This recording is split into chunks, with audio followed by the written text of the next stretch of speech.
Hi guys, good morning. So, it's another vlog na naman. So, ayan, nakapaglaban na ako.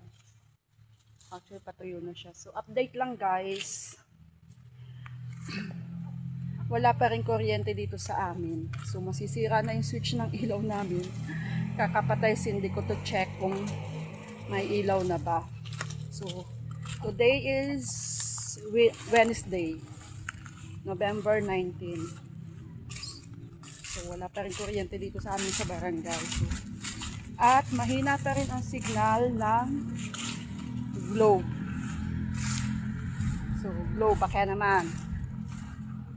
So, pupunta ako dito sa may kalsada at dito ako ano ng signal.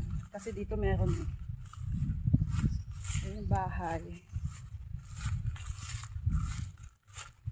Wala pa rin kami signal as kuryente. Okay lang signal kasi mahanapan. Pero yung kuryente, so, hintay-hintay pa. Baka pinakamatagal na ang isang buwan.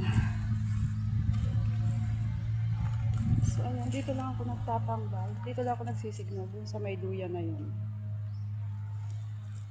Kasi sa part na to mayroon ng signal lang po. Pero ang token text smart, meron naman signal dun sa bahay.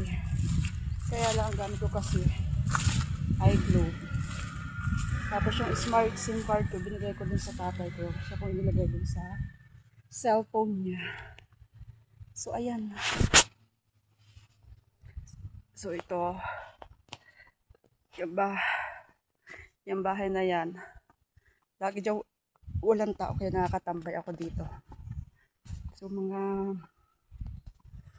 member ng LGBTQ plus ang pumupunta dyan, ang may-ari niyan.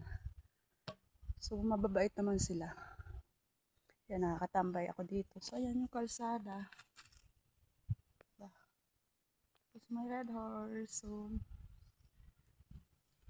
dito lang ang tambayan. So, thank you nga pala dun sa mga nanonood, nagsasubscribe sa aking YouTube channel. So, sana marami pang mag-subscribe at manood para ma-hits natin yung mga requirements, di ba? Kasi madami pa eh. Hindi ko pa nahi-hits yung actually yung time na lang. Hindi ko pa nahi-hits. So, mahaba pa, wala pa sa kalahati. Kaya minsan in everyday